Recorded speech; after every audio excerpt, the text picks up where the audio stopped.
Pero hindi pa nga ako nakarating doon.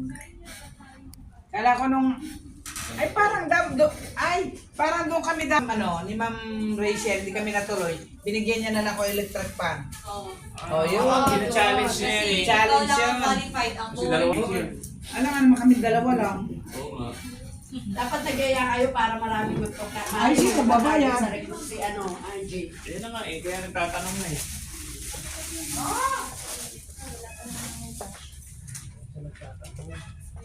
Sana po. Ma'am. Andiyan daw po sa loob. Ito na po? Okay.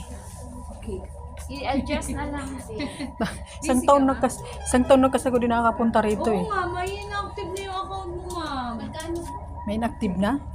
At least ako hindi pa, At least naka-order ka.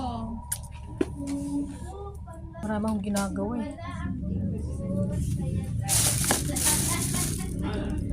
Meron ba itong ano ma'am? Bagong brochure? Is there new brochure? Wala po.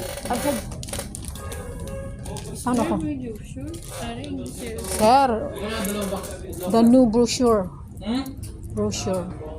Sure? Brochure. Is there or no? Check ko lang. Wala? Tagalog lang.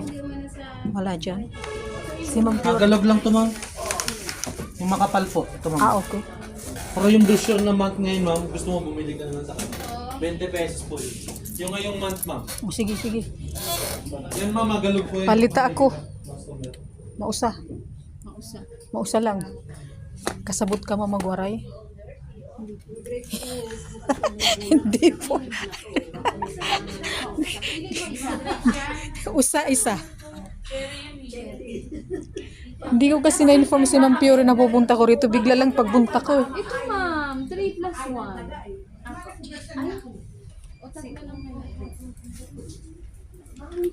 Ano ba talaga ang ibang kulay ng lipstick nito? Bakit yung sa akin sobrang pula?